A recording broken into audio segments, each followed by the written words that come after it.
मोमबत्ती का घमंड।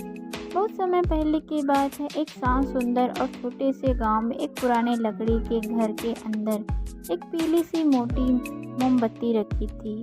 वह मोमबत्ती देखने में सचमुच आकर्षक थी। चिकनी सतह, गोल आकार और ऊपर सुनहरी लौ। वह रोज रात के समय कमरे में जलती थी और अंधेरे को दूर करती थी। दिन बीतते बीतते उस मोमबत्ती के मन में एक अजीब सा भाव आने लगा। उसे लगने लगा कि वह इस दुनिया की सबसे महत्वपूर्ण वस्तु है। जब भी वह जलती, कमरे का अंधेरा भगा जाता और लोग चैन कर सांस लेते। धीरे धीरे उसके भीतर घमंड पनपने लगा।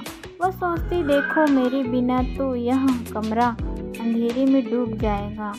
मैं ही हूँ जो सबको रोशनी देती हूँ। मेरी चमक तो सूरज और चंद्रमा से भी ज़्यादा है। मोमबत्ती अपनी इस कल्पना में डूबकर और भी अकड़ के साथ जलने लगती। जैसे जैसे मोमबत्ती पिघला, उसकी लौ लहराती, वह और ऊंचा महसूस करती। उसे लगता है कि सामने बाकी सभी रोशनियाँ फीकी है। एक दिन जब रात का समय था और बाहर तेज हवा चल रही थी, मोमबत्ती अपनी शान में मस्त होकर जल रही थी।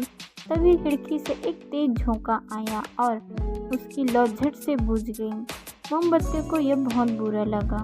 वह सोच भी नहीं पा रही थी कि उसकी चमक इतनी आसानी से गायब हो सकती है।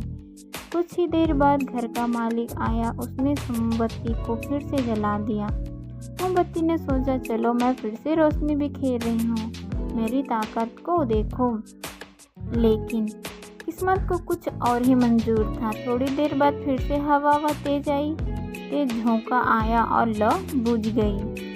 मालिक ने तीसरी बार उसे जलाया, लेकिन इस बार उसे झुलसकर मोमबत्ती ने कहा, अरे मूर्ख, तू अपने आप को क्या समझती है? सूरज और चंद्रमा से तुलना करती है? तू भूल रही है कि तेरी रोशनी सिर्फ तब तक है जब तक आग की लौ जल रही है। हवा एक झोंका, ये मेरा एक इशारा और तू बुझ जा सकती है। तू स्थायी नहीं है। सूरज और चंद्रमा सदियों से रोशनी दे रहे हैं। वे किसी के भरोसे पर नहीं चलते और ना ही किसी के आदेश पर बुझते हैं। उसकी रोशनी असली है, स्थायी है और किसी के हाथों में कठपुतली नहीं। लेकिन तेरी चमक दूसरों पर निर्भर है। मोमबत्ती यह सुनकर चुप हो गई। उसे पहली बार एहसास हुआ कि उसका घमंड कितना खोखला था। उसकी रोशनी अपनी नहीं बल्कि आग की देन है और वह आग भी किसी और के हाथ में है। उस दिन से के बाद मोमबत्ती ने अपना घमंड छोड़ दिया। उसने समझ लिया कि किसी की तुलना करने से पहले यह देखना चाहिए कि हम किस स्थिति में हैं और हमारी वास्तविक क्षमता क्या है। उसने अपने भी सीखा कि सच्ची महानता वही है जो किसी के नियंत्रण में ना होकर, जो समय में कसौटी पर खरी उतरे। अब वह जलती तो चुपचाप अपना काम करती, अंधेरे को मिटाना बिना किसी घमंड या तुलना के। उसे अब यह पता चल गया था कि उसका अस्तित्व दूसरों के लिए, मदद के लिए है, ना कि खुद की शान दिखाने के लिए।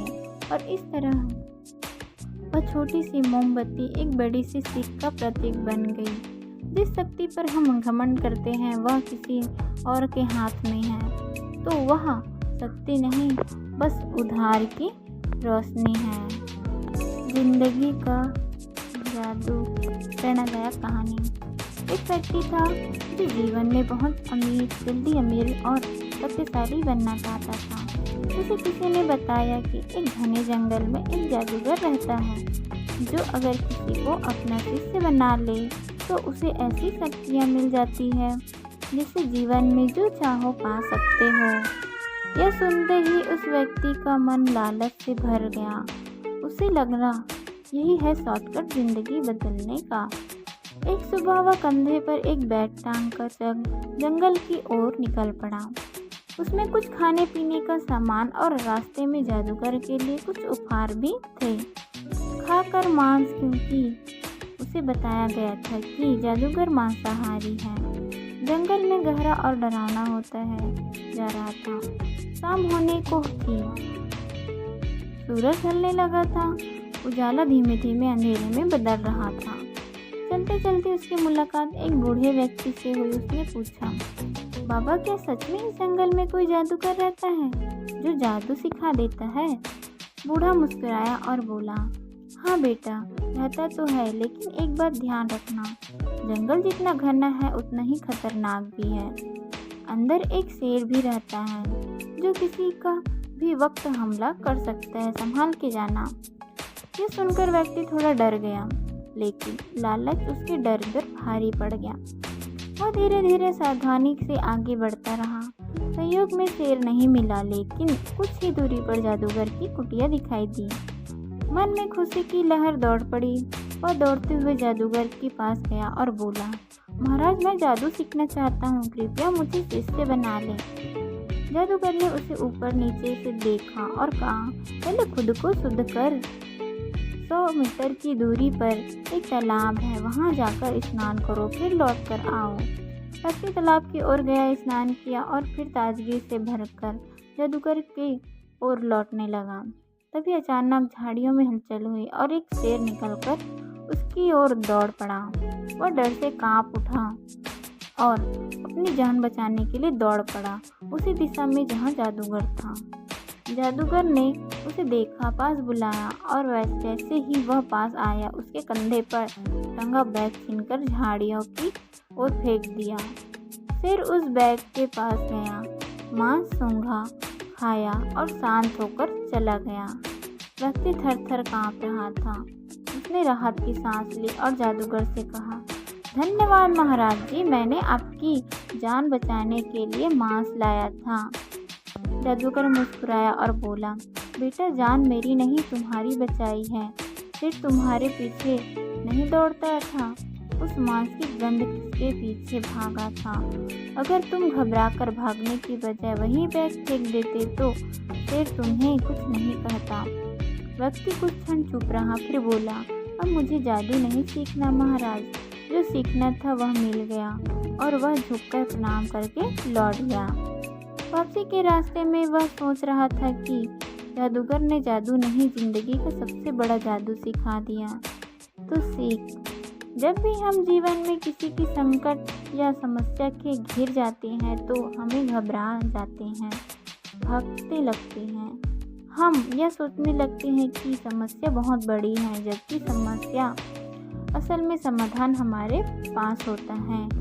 अगर हम शांत होकर सोचते, ठहरते तो समाधान हमारे सामने होता। कहानी हमें यही सिखाती है कि समस्या से भागो मत, ठहरो और समाधान खोजो।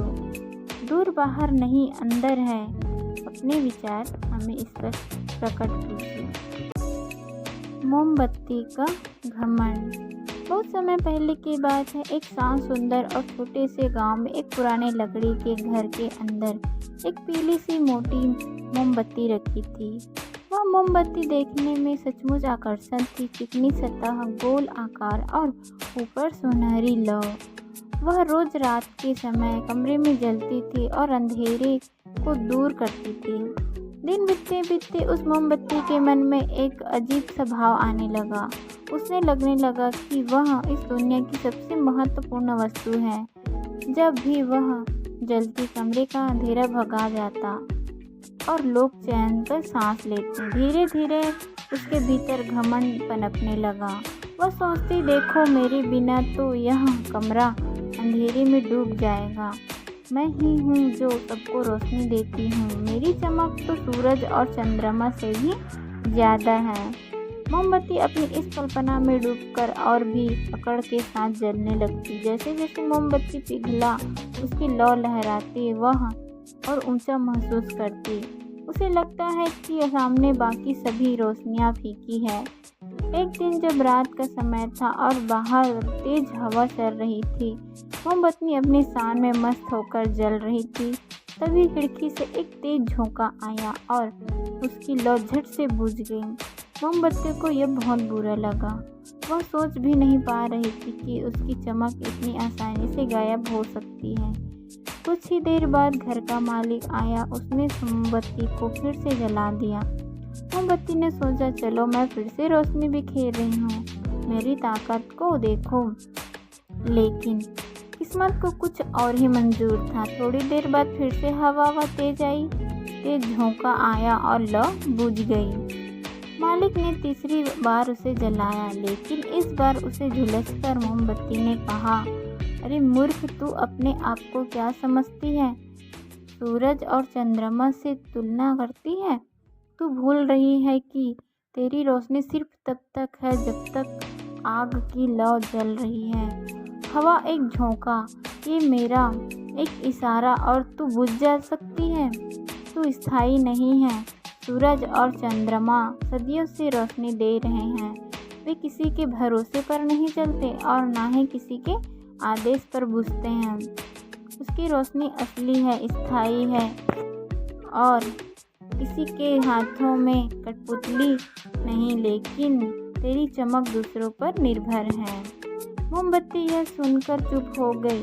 उसे पहली बार एहसास हुआ कि उसका घमंड कितना खोखला था। उसकी रोशनी अपनी नहीं बल्कि आग की देन है और वह आग भी किसी और के हाथ में है। उस दिन से के बाद मोमबत्ती ने अपना घमंड छोड़ दिया। उसने समझ लिया कि किसी की तुलना करने से पहले यह देखना चाहिए कि हम किस स्थिति में हैं और हमारी वास्तविक क्षमता क्या है। उसने अपने भी सीखा कि सच्ची महानता वही है जो किसी के नियंत्रण में ना होकर, जो समय में कसौटी पर खरी उतरे। अब वह जलती तो चुपचाप अपना काम करती, अंधेरे को मिटाना बिना किसी घमंड या तुलना के। उसे अब यह पता चल गया था कि उसका अस्तित्व दूसरों के लिए, मदद के लिए है, ना कि खुद की शान दिखाने के लिए। और इस तरह वह छोटी सी मोमबत्ती एक बड़ी सी सीख का प्रतीक बन गई। जिस शक्ति पर हम घमंड करते हैं वह किसी और के हाथ में है, तो वह शक्ति नहीं, बस उधार की रोशनी है।